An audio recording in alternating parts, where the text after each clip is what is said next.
manusia nanti ketika mereka dihisab oleh Allah itu dibagi menjadi dua. Ahlul afiyah, ahlul musibah.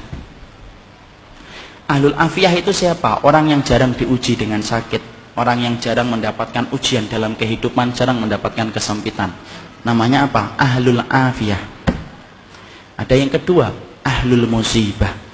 Ahlul musibah itu siapa? Orang yang hidupnya banyak sakitnya, banyak ujiannya, kesempitannya, kesulitannya, ngelamar akhwat ditolak terus.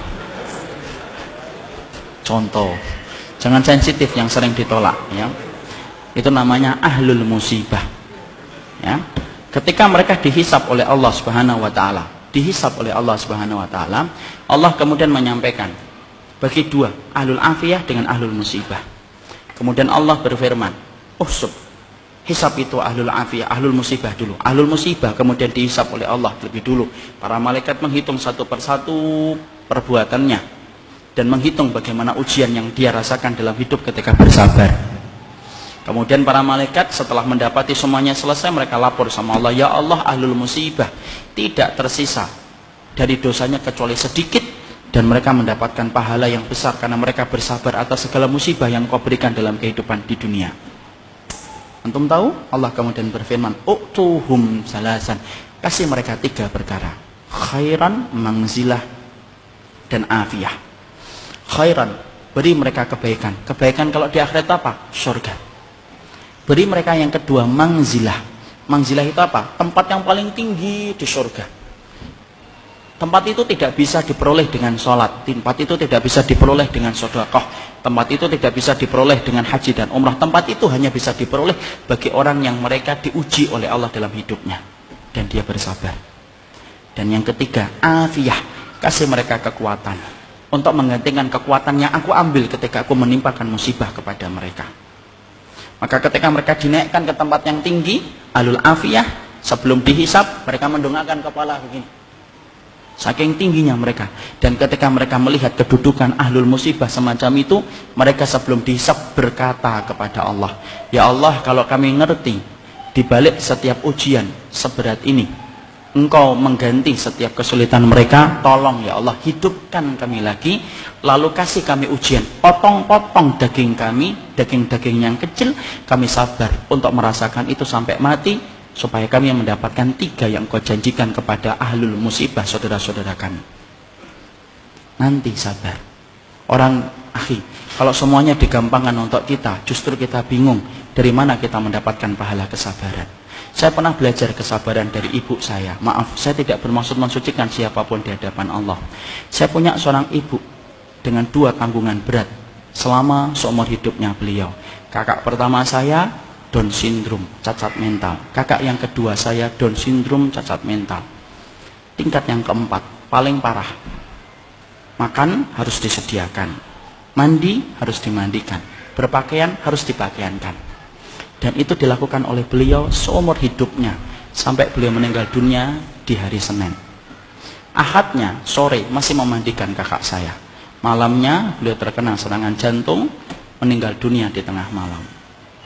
Maka beliau, saya pernah tanya sama beliau, "Ibu, kenapa ya kita kok dikasih titipan gini?" Karena bagaimanapun dulu sebelum saya ke pondok, kadang-kadang saya malu, akhi. Bagaimana kemudian harus megang tangan mereka makan. Antum tahu kan masyarakat Indonesia kalau melihat sesuatu yang gak normal itu kan pandangan mereka nempel terus. Kemudian saya pernah ngomong sama ibu saya, "Kenapa ya Bu kita dikasih ujian gini? Kan saya juga pengen punya kakak yang normal." Ibu saya itu ngomong satu kata, tapi saya ingat betul, "Nak, kadang-kadang tobat belum tentu nasuha. Kadang-kadang istighfar belum tentu khusyuk ketika kita istighfar. Tapi ketika kamu diuji oleh Allah, kamu sabar saja, maka setiap harinya berguguran dosa-dosa kamu tanpa kamu meminta sama Allah." Orang yang hari ini diberikan ujian, sabar, moga-moga menjadi ahlul musibah, tapi kelak akan mendapatkan pahala terbaik di sisi Allah. Satu saja, ridho terhadap takdir, dan jangan sedikit pun menggugat takdir yang diberikan oleh Allah.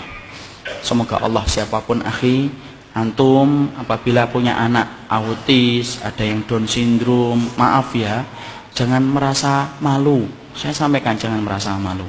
Itu titipan surga, akhi.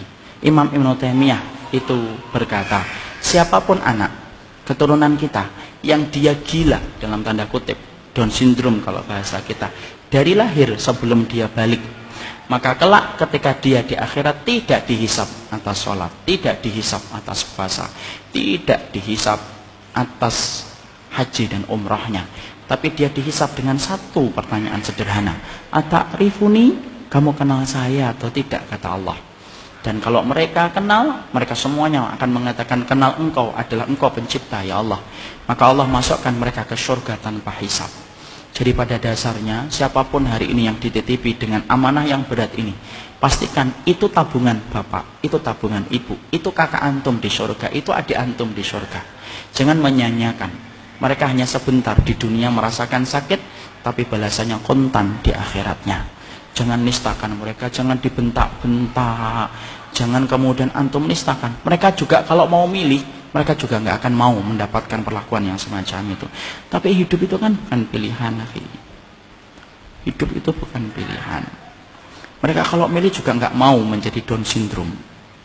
Mereka juga nggak mau menjadi autis.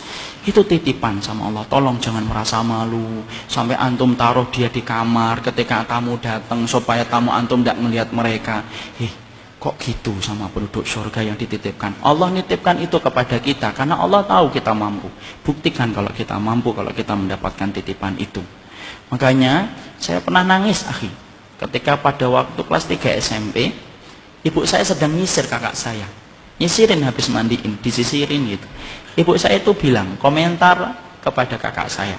Padahal ibu nggak ngerti saat itu. Ibu sembari nyisir dia ngomong, nak nanti kalau kamu ke surga, ingat bapak ya, ingat ibu, ingat adikmu. Kamu sabar. Kamu harusnya laki-laki itu memangnya di luar, punya motor, punya hobi. Tapi kamu cuma di rumah saja. Sabar ya nak, kamu akan mendapatkan surga. Kakak saya laki-laki tidak paham. Ya cuma megang-megang kepala ibu saya tok. Itulah titipan. Ada yang pasti dititipin dengan itu. Jangan pernah merasa malu. Mereka itu penduduk surga. Cuma dititipkan sebentar untuk kita. Barakallahu fikum. Semoga kita kalau menjadi alul afiyah yang mendapatkan ridhanya Allah. Kalau mendapatkan alul musibah, kita mendapatkan musibah yang dijanjikan oleh Allah dengan 3 perkara. Khairan, mangzilah, dan afiyah. Subhanakallahumma wa bihamdika asyhadu an la ilaha illa anta astaghfiruka wa atubu ilaik. Assalamualaikum warahmatullahi wabarakatuh.